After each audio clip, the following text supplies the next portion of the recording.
Dindigul VP சித்தர் நினைவகத்தில் அகில இந்திய பொது வேலை நிறுத்தம் குறித்த வேலை நிறுத்த ஆயத்த மாநாடு கூட்டம் நடைபெற்றது. அகில இந்திய பொது வேலை ஆயத்த மாநாடு திண்டுக்கல்லில் நடைபெற்றது. திண்டுக்கல்லில் அனைத்து தொழிற்சங்க கூட்டமைப்பு சார்பில் அகில இந்திய அளவில் பொது வேலை நிறுத்த போராட்டம் மே 20 நடைபெறவுள்ளது. அதற்கான ஆயத்த மாநாடு நடைபெற்றது. நிகழ்ச்சிக்கு மாவட்ட கவுன்சில் செயலாளர் அழகர்சாமி தலைமை வகித்தார். சிஐடியு மாவட்ட செயலாளர் ஜெயசீலன் வரவேற்றார்.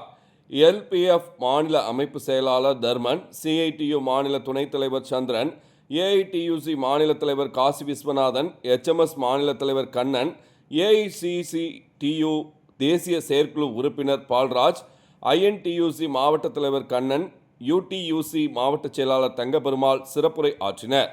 மாநாட்டில் தொழிலாளர் விரோத கார்ப்பரேட் ஆதரவு சட்ட தொகுப்புகள் 4ஐயும் அமலாக்குவதை நிறுத்த வேண்டும், பொதுத்துறை சொத்துக்களை விற்பதை நிறுத்த வேண்டும், தொழிலாளர் விவசாயிகளுக்கு எதிரான கொள்கைகளை நிறுத்த வேண்டும், தமிழ்நாட்டுக்கு தர வேண்டிய நிதியை உடனடியாக தர வேண்டும் உட்பட பல்வேறு கோரிக்கைகள் தீர்மானங்களாக நிறைவேற்றப்பட்டன.